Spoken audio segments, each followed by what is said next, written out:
Olá, doutora Glaucia, tudo bem? Tudo Tá bem? me ouvindo? Vamos ver o som aí, como é que tá? Tá tudo jóia? Tudo certo. Você está Então, me ouvindo bem?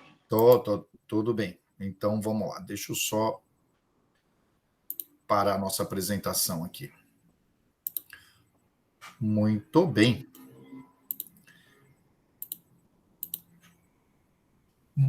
Glaucia, antes de mais nada, muito obrigado por participar do 37º Encontro de Informação Profissional. Esse encontro é em caráter online, né? Não tem como fazer, tá? Então, mais uma vez, muito obrigado. Você que participa com a gente aqui do Singular há muitos anos. Mas vamos lá. Glaucia, me conta uma coisa. Você começou. Como que teve a ideia de você querer ser o dentista, fazer odontologia? Porque quando a gente é criança, a gente quer ser veterinário, quer ser astronauta e quer ser médico, mas dentista não. De onde que surgiu essa ideia? Sim. Em primeiro lugar, muito obrigada. É um prazer, como ex-aluna, estar participando do Encontro de Informação Profissional mais uma vez. E como sempre, um prazer falar em odontologia.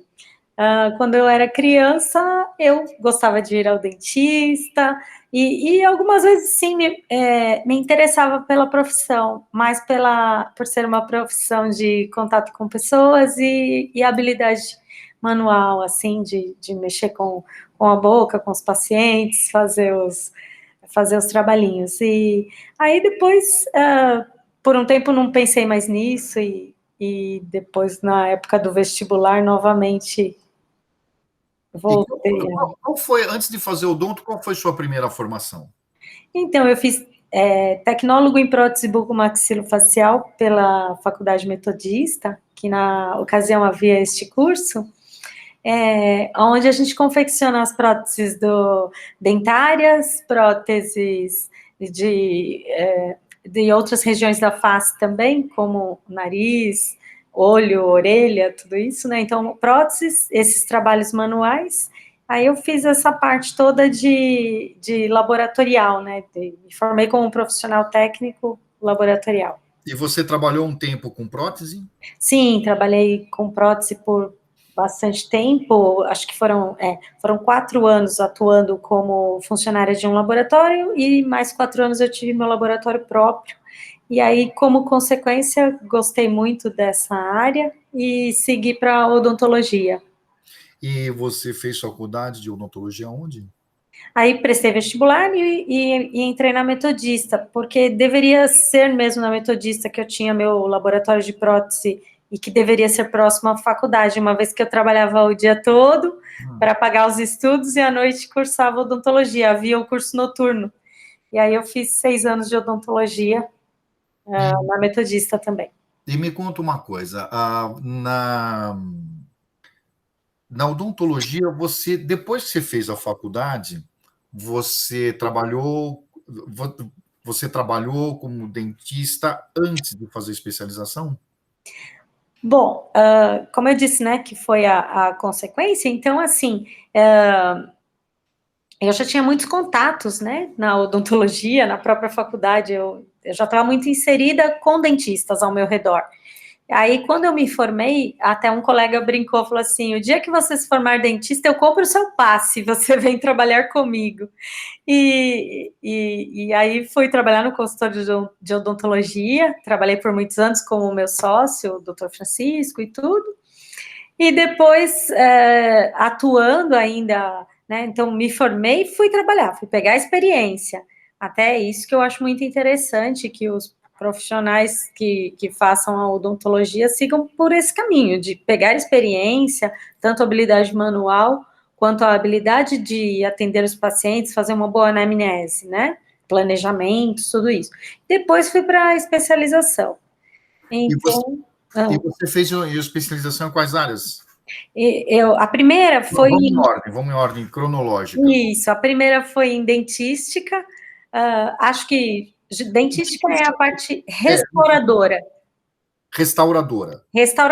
né? Então, Isso. quando você tem uma cárie e tudo, houve lá a destruição do dente, você aprende a restaurar esse dente, entre outras coisas que se faz na dentística, também próteses, reabilitações, tudo, mas essa parte da dentística, que ela já estava bem relacionada ao laboratório de prótese que eu tinha, né? Eu fiz a restauradora, já entendia bastante da parte de prótese, depois fui fazer periodontia. Periodontia cuida de gengiva. gengiva. Doenças da gengiva, como também cirurgias gengivais, tudo isso. E o porquê desse complemento? A parte de osso e gengiva é como se fosse o alicerce do dente. Então, você tem que aprender a cuidar bastante dessa parte, saúde bucal, saúde gengival, tudo isso, para poder restaurar bem os dentes. Está tudo muito relacionado. Então, a dentística, depois a periodontia. Aí depois eu fui fazer, aliás, por ordem, a odontologia estética e aí a periodontia. E depois da periodontia, a gente está na era digital em todas as áreas, como não seria diferente na odontologia, agora estou seguindo para a área também da odontologia digital. Mas aí é mestrado. Cursando mestrado em odontologia digital. Muito bem, parabéns. Obrigada. Onde que você fez essas especializações? Tem um lugar bom para fazer especialização? Onde você recomenda? Bom, a gente tem bastante locais legais, né? E especificamente onde eu fiz a minha, eu recomendo muito.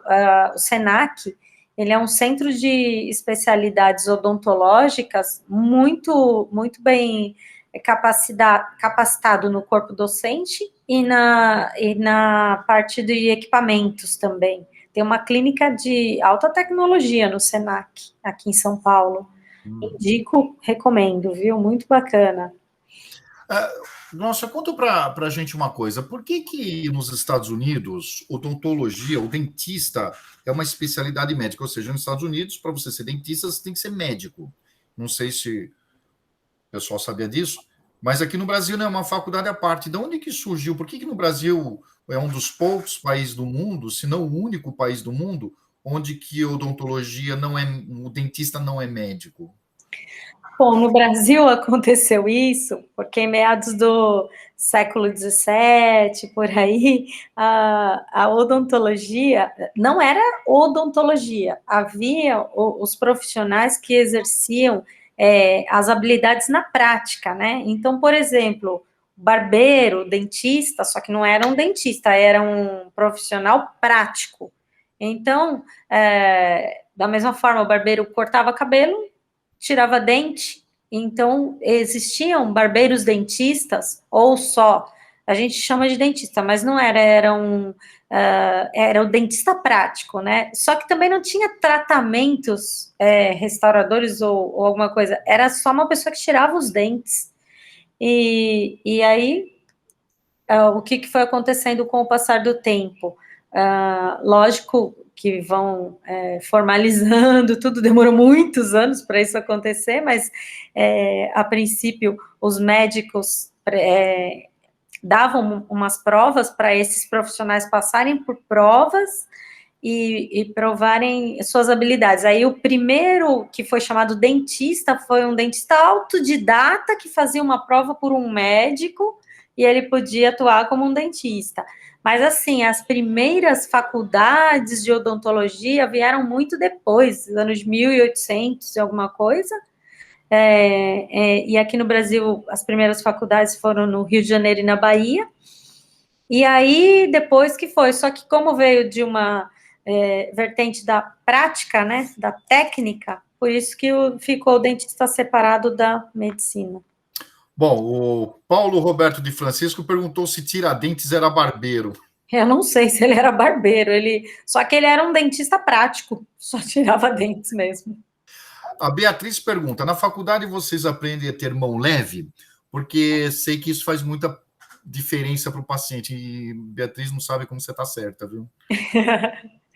Sim, Beatriz, nós temos, na faculdade, a gente treina muito em laboratórios, né? Então, você treina em manequins, todas as habilidades que a gente vai desenvolvendo. Então, primeiro, em manequins, modelos de estudo, tem uma das matérias da odontologia que é a escultura dental, onde a gente aprende toda a anatomia dentária e você reproduz em blocos de cera, pega e vai esculpindo a mão, então já vai desenvolvendo bastante habilidade. e atuando nos laboratórios, tudo, até que chega o momento em que você passou essa fase e já vai para a clínica. Aí na clínica, a gente trabalha com todos os materiais que são afiados, pérfuro-cortantes, tudo isso. Então, a gente naturalmente já vai com a mão mais leve, tudo isso, porque você sabe que movimentos bruscos você pode causar algum acidente, tudo isso. Então, você aprende a ter essas habilidades, sim, e é importante, né? E aproveitando o gancho da pergunta da Beatriz, eu assisti um vídeo no YouTube, e é muito interessante, é de uma russa que morou no Brasil e voltou para a Rússia, mas ela fala das melhores coisas que tem no Brasil, que não tem em outros lugares do mundo. E ela deu o número 1 da lista, que são os dentistas brasileiros. Os dentistas brasileiros, segundo ela, são os melhores do mundo. Você concorda com isso? Não só concordo, como essa afirmação é bem verdadeira mesmo. Sim, os dentistas brasileiros são muito habilidosos, sim, tanto nessa parte de atuação, justamente porque o perfil das nossas faculdades, a gente, além de ter um perfil assim de parte teórica e prática, né, nas clínicas, a maioria das faculdades você tem bastante clínica, tem como atuar bastante no paciente, então você desenvolve essas habilidades na teoria e na prática, e o dentista brasileiro, ele, por ser, assim, muito habilidoso, e habilidoso com pessoas também, que isso também faz toda a diferença no atendimento, né, então eles procuram muito o nosso atendimento, porque a gente, além de ter essa, digamos, a mão leve, o jeito, o treinamento, já sai da faculdade com um bom treinamento, ainda a gente sabe lidar muito bem com pessoas, e os pacientes ficam muito confortáveis nas nossas consultas, em outros lugares do mundo. O paciente é atendido, às vezes, por uma técnica em higiene dental. Sim, ela é habilidosa, mas às vezes o paciente, ele quer esse contato com o dentista dele. Ele não quer ficar passando com várias pessoas até chegar no dentista, onde ele vai falar o que ele sente e tudo. Então, o brasileiro, ele tem muito isso, o primeiro contato, ele já faz a experiência do paciente ali, uma experiência positiva no consultório. E é por isso que vem muito estrangeiro fazer tratamento no Brasil? Sim, os pacientes estrangeiros vêm, eu tenho pacientes que trato e que já trataram comigo e que trato também atualmente. Já veio gente do Japão, da Bélgica, dos Estados Unidos, e recentemente mesmo atendi um paciente dos Estados Unidos que ele ficou encantado com o atendimento brasileiro. Ele falou, nossa, quando ele frequenta o dentista lá, realmente ele fala isso, né? Então parece que uma distância um pouquinho maior, e aqui a gente, além de ter essas habilidades, ainda tem esse jeito latino de ser. Muito bem. A Beatriz faz uma pergunta aqui. Na odontologia, vocês conseguem seguir para uma área de pesquisa também? Vamos aproveitar a pergunta da Beatriz. Conta para a gente, como que é o ranking de pesquisa da odontologia no Brasil comparado com o mundo? Nossa, a odontologia no Brasil, ela tá excelente, né? Primeiro que, quando eles fazem esses rankings, eles avaliam uma universidade pelo número de publicações, né? E a USP, ela ganha primeiro lugar pelo seguinte, o A número USP é primeiro lugar no mundo de... de odontologia. Tá. Tá? Então, esse ranking, o que ele avalia? Ele avalia número de publicações, mas quando a gente fala em número de publicações, pesquisa, tudo isso, a gente tem que entender que são pesquisas feitas, boas pesquisas, feitas por profissionais gabaritados, né? Então, sempre profissionais aí que já têm mestrado, doutorado, às vezes livre docência, tudo, né? Então, pesquisas muito boas, tudo publicadas em revistas que tenham relevância e um impacto forte na ciência.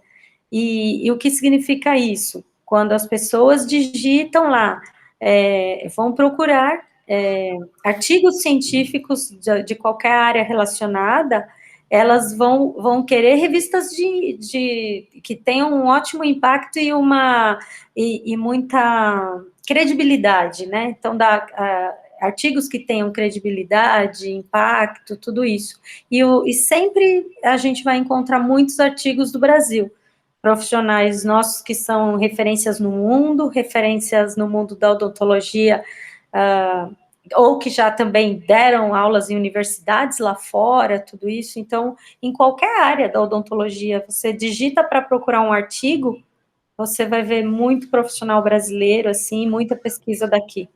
Que bom, que bom. Uma outra pergunta. Hoje, fala um pouquinho mais sobre o teu mestrado de odontologia digital. O que é uma odontologia digital? E isso daqui umas especializações da odonto, que é uma das mais avançadas agora? Explica como é assim. O que é uma odontologia digital? Bom, o mundo digital, ele já vinha vindo com muita força, né? A pandemia ajudou a acelerar esse processo. Então, o digital, ele ficou assim, todo mundo hoje fala em coisa digital, em coisa à distância e tudo. Mas na odontologia especificamente, a odontologia digital é o seguinte, você tem softwares que permitem fazer um planejamento desse paciente digital. Então, se, por exemplo, o paciente vai passar por um procedimento em que eu tenho que planejar uma cirurgia. Antigamente, você pegava uma radiografia, simplesmente, um raio-x panorâmico, que é uma imagem 2D, tá? E aí, o que você faz atualmente? Você pega um arquivo de uma tomografia, que já é um arquivo em 3D. Aí você pega essa imagem dessa tomografia e, além disso, você solicita que o paciente faça um escaneamento da boca. O scanner produz um outro arquivo, por exemplo, um arquivo chamado STL, que ele faz toda uma leitura da boca. Aí você pega esses dois arquivos, sobrepõe e você pode fazer um planejamento mais apurado de tudo isso, entrando para essa cirurgia de uma maneira mais precisa, em que a gente consegue imprimir com essas impressoras, sistema CAD/CAM, impressoras, você imprime um guia e entra para a cirurgia fazendo tudo guiado. Então, você vai colocar implantes pensando na melhor posição desse paciente, em termos de altura de osso, espessura, e poder evitar que você pegue algum reparo anatômico que não deveria, nervo, essas coisas. Então, é menos invasiva. Menos invasivo e com maior previsibilidade de resultados. E outra coisa, o paciente tem um pós-operatório muito melhor. Os pacientes relatam que essas cirurgias são assim, bem melhor. Só que, assim, não significa que todo paciente vai ter menos invasivo por ser digital. Nem todos, né? Casos complexos, às vezes, também acaba sendo invasivo, porém previsível, tá? Esse scanner substitui aquele negócio de gesso que a gente põe na boca para moldar, é isso? É uma das ferramentas. Quando para a área de prótese é uma das ferramentas, né? Então você evita fazer a moldagem fazendo o escaneamento, em vez de mandar para o laboratório um modelo de gesso, você compartilha um arquivo digital. Então, é uma das ferramentas. E outra aplicação, por exemplo, já ouviu falar da ortodontia, os aparelhos invisíveis, né? Então, por escaneamento, aí você envia também para um centro de planejamento, em que ele, em vez de confeccionar um aparelho metálico, confecciona as plaquinhas invisíveis, que através do escaneamento, tudo isso, é possível você criar modelos digitais e fazer um planejamento todo digital do caso. Como chama esse aparelho mesmo? Uma das marcas que é bem conhecida é o Invisalign, por exemplo. Invisalign, é isso que eu queria lembrar. Isso. Outra coisa, Gláucia, nessa pandemia, como é que foi a pandemia? Fecharam o consultório? Como é que vocês se viraram? Conta pra gente qual é a sua experiência com a pandemia. Bom, com a pandemia, o início foi assustador para todo mundo, ninguém nunca tinha passado por isso, né? E só que em pouco tempo, a gente já teve que procurar maneiras de saber atuar, porque por ser uma profissão muito próxima do paciente e a principal a coisa que estava em jogo era a biossegurança. Então, já imediatamente fui procurar cursos com profissionais da área, biossegurança hospitalar, tudo isso. Aí, o consultório, ele já é um ambiente muito preocupado com a biossegurança do paciente, a gente só precisou rever alguns detalhes e melhorar um pouquinho mais nesse sentido, né, de face shield, mas isso até os hospitais também tiveram que inserir, né, a face shield para maior proteção, máscara N95, e o que mudou antes, os atendimentos, você podia fazer o atendimento com um jaleco de procedimento normal. Hoje em dia, a gente, além do jaleco, coloca uma roupa estéreo por cima, mas o consultório ele fica muito bem preparado, mais de 30 minutos de preparo de sala para cada paciente, tudo isso, e o restante de cuidados, né, de esterilização e tudo, a gente foi seguindo o que a gente sempre fez, mas assim, não tive esse negócio dos pacientes não procurarem o consultório, porque a gente já, no meu consultório, a gente já tinha esse perfil de atendimentos não por volume de pacientes. Então, como já não atendia por volume, simplesmente a gente, no início, espaçou um pouquinho mais, e os pacientes, por incrível que pareça, falaram que nunca se sentiram tão seguros num local tão bem preparado para eles. Os meus colegas também relataram que os pacientes se sentiram seguros. Quando a gente, né, sabe separar bem espaçar, né, os atendimentos e fazer tudo com biossegurança, foi bem tranquilo. Aliás, a Débora fez um comentário. O dentista sempre teve muito cuidado com os protocolos de biossegurança, mesmo fora da pandemia. É o que eu digo. Isso é verdade. Os pacientes falaram que vinham tranquilos e, graças a Deus, não tive nenhum problema em relação a isso e continuo com os cuidados até hoje. O Jonatas, ele faz uma pergunta aqui. Os dentistas que operam a máquina sozinhos ou tem técnicos, engenheiros que auxiliam? Tem técnico te auxiliando vocês ou engenheiros ou vai na raça mesmo? Não, o dentista, ele opera, sim, as máquinas sozinho, sim. Aliás, o dentista, ele é um profissional que ele tem que ter essa resiliência, essa cabeça aberta para bastante coisa. Porque como é uma profissão, né, muito técnica, nós somos muito dependentes de equipamentos, né, então você tem que estar sempre com tecnologia de ponta, bons equipamentos, porque na ausência de equipamentos você não trabalha. E o operar esses equipamentos seria o quê? Por exemplo, vou adquirir um scanner. O scanner é um equipamento muito caro, então ainda é caro. Você compra um scanner, você passa por um treinamento com o scanner, tudo isso. Então, é treinamento para aprender a usar o equipamento. Aí, você tem que investir na tecnologia da leitura dos softwares também. Aí, vai fazer um curso de software de leitura dessas coisas. E, associado a isso, você vai produzir arquivos, que você vai enviar para um local que esteja preparado para receber esses arquivos. Então, o dentista de hoje, ele tem que ser antenado demais nessas tendências aí da tecnologia, senão então, ele não trabalha. a moçada que já tem esse DNA de tecnologia nas veias, né, ele vai se dar muito bem.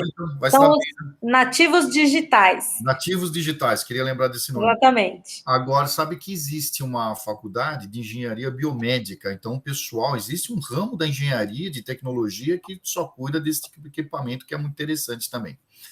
Sim. O Paulo Roberto, professor Enzo, tem medo de dentista? Sim, tenho muito, mas Sim. não dessa, viu, Paulo? Dessa não de mim. Pessoal, para quem não sabe, é minha esposa, tá? Então, dessa eu não tenho medo mesmo. Quer dizer, eu tenho medo, mas não por esse motivo, tenho por outros. Bom, a Beatriz faz uma outra pergunta. Você pode se formar como dentista somente para trabalhar na era de Botox e bichectomia? E aproveita e explica para a gente o que é bichectomia. E aquele toque que você fala, né, de pôr o ouro aqui? ROF, né? É a harmonização orofacial. Sim, isso é uma tendência que tem acontecido atualmente, né? é porque está muito em alta isso, a harmonização orofacial. Então, como vem acontecendo isso, os pacientes cada vez mais interessados no melhor sorriso bucal, tudo isso também começaram a se interessar por todos esses procedimentos estéticos da face. Então, antes o dentista atuava mais intraoral, dentro da boca. Agora o dentista, desde 2019, o Conselho Federal de Odontologia, ele aprovou como uma especialidade da odontologia a harmonização orofacial. O que seria isso? O dentista faz procedimentos em toda a face, então ele pode ser habilitado para isso, tá? Em que ele vai fazer aplicações de botox, bioestimuladores de colágeno, tudo subcutâneo. A área orbicular, né, próximo a parte dos olhos, da boca, e assim, os famosos pés de galinha, a parte das rugas na testa, tudo isso. E tem aplicações também do Botox, que também ajudam na parte odontológica, como você fazer para a parte funcional. Às vezes o paciente possui apertamento dos dentes, e aí você relaxa um pouco, fazendo essas aplicações, relaxa um pouco essa musculatura, tudo isso. E existe também a bichectomia, que seria o quê? Você pode fazer uma cirurgia, tá? Ela não é uma cirurgia super invasiva, é uma cirurgia e tal, mas você faz a retirada dessa bola de gordura da bochecha, que são chamadas bolas de Bichat. Então, bichectomia, você tira, é como aquela pessoa que quer o rosto mais fino. Isso são padrões estéticos, tudo, e as pessoas que se incomodam com isso faria isso por uma questão estética do rosto, quem não está contente com aquela bochechinha grande, tudo isso. E hoje em dia também tem isso do aluno querer ir para essa área, então, da orofacial. Na minha opinião, pode fazer, claro que pode, não tem problema, ele pode se formar em odontologia, fazer uma especialização em harmonização orofacial. Essa especialização, ela terá que ter no mínimo 500 horas, tá? Para ser considerada especialização. Mas aí é um conselho, você pode, mas um conselho, como dentista, é importante sair da faculdade e entender um pouquinho de tudo antes de focar somente nessa área. Entenda um pouco de tudo, tenha conhecimento de tudo, e depois pode até focar e se especializar. E a Beatriz pergunta que dizem que é mais recomendado os dentistas fazer esse procedimento porque eles estudam todos os nervos do rosto. Sim, o dentista, ele estuda cabeça e pescoço, ele fazendo uma boa especialização e tudo, na graduação ele já vai estudar toda essa anatomia de cabeça e pescoço. E para atuar na parte de orofacial, fazendo uma boa especialização e focando muito nos estudos, fazendo com seriedade, sim, o dentista, ele é bem capacitado para isso. A Beatriz pergunta também qual o procedimento da odontologia que você mais gosta de fazer? Eu gosto da parte da estética intraoral. Eu gosto de reabilitar sorrisos, do paciente sair sorrindo do consultório. Mas é tanto a parte, né, funcional, aquele paciente também que é reabilitado para poder voltar a comer bem, falar bem, porque também, se você não come bem, não fala bem, tudo isso, os problemas dentários, eles afetam fonética, a estética e o convívio social, né? Então, eu gosto de devolver o sorriso ao meu paciente, que ele tenha um bom convívio social, isso é o que me encanta. E a Beatriz ainda pergunta aqui se você faz branqueamento. Sim, faço clareamento dos dentes. Tá? Clareamento. Isso também tá na parte da estética odontológica, da estética dentária, sim. O Gabriel pergunta: você acha que no exterior é uma profissão não tão valorizada? Não, Gabriel, o dentista ele é muito valorizado em todo lugar, tanto no Brasil quanto no exterior, tá? A nossa profissão, a odontologia, ela é muito valorizada mesmo, tanto Europa, Estados Unidos, tudo isso. E, e assim, aonde quer que o profissional de odontologia atue, ele vai ser valorizado sim. É uma profissão muito bacana. Ah, então, aqui a Beatriz faz uma pergunta, que é o seguinte, que ela é muito curiosa e tem dúvida entre odontologia e medicina. Então, a gente já está para encerrar. Glaucia, qual o conselho que você dá para quem tem essa dúvida de medicina e odontologia? E a gente até conhece pessoas, né, doutora Glaucia, que às vezes tem dificuldade de entrar em medicina, depois acha meio difícil, depois vai para odontologia. Que você, qual é o conselho que você dá para essas pessoas que têm de dúvida? Olha, para quem sempre gostou de medicina e sempre pensou em fazer medicina e de repente naquela hora H acha que, ai, será que eu vou passar ou não vou passar e acaba atendendo para odontologia que fala, é área da saúde, vou. É assim, é área da saúde, mas são distintas, tá? A odontologia realmente ela vai estar trabalhando cabeça e pescoço e bem focado, e é uma das áreas em que você vai ter esse negócio da destreza manual, procedimentos minuciosos, tudo isso. A medicina tem também algumas áreas que são assim, só que um pouco diferente, né? A medicina, você pode trabalhar em outras áreas que não tenham tanto essa exigência, mas geralmente o dentista ele está sempre fazendo coisas minuciosas, tudo. Então eu acho assim, se tiver em dúvida entre medicina e odontologia, são áreas distintas, são da saúde, mas são distintas. Para o aluno que sempre pensou em fazer medicina, faça medicina, tá? Agora, se está em dúvida entre odontologia e medicina, porque sempre esteve em dúvida, então procure tirar suas dúvidas com os profissionais das duas áreas, tá? E eu me coloco à disposição para tirar mais dúvidas ainda. Uma profissão eu acho assim que é bem distinta da outra, apesar de ser da saúde. Eu vou colocar aqui, digitei o teu telefone, teu consultório, etc., teu endereço, o consultório da doutora Glaucia lá no Jardim do Mar, São Bernardo, e tá aí o telefone dela. Você estaria disposta a receber alguma visita de algum aluno que queira fazer uma Sim, consultório? sim, nós podemos marcar essa visita, né? Assim, não poderia ser com os pacientes na cadeira, porque ainda estamos em pandemia, tudo isso. Mas assim, visitar o consultório, tirar dúvidas, eu me coloco à disposição, sim. Muito bom.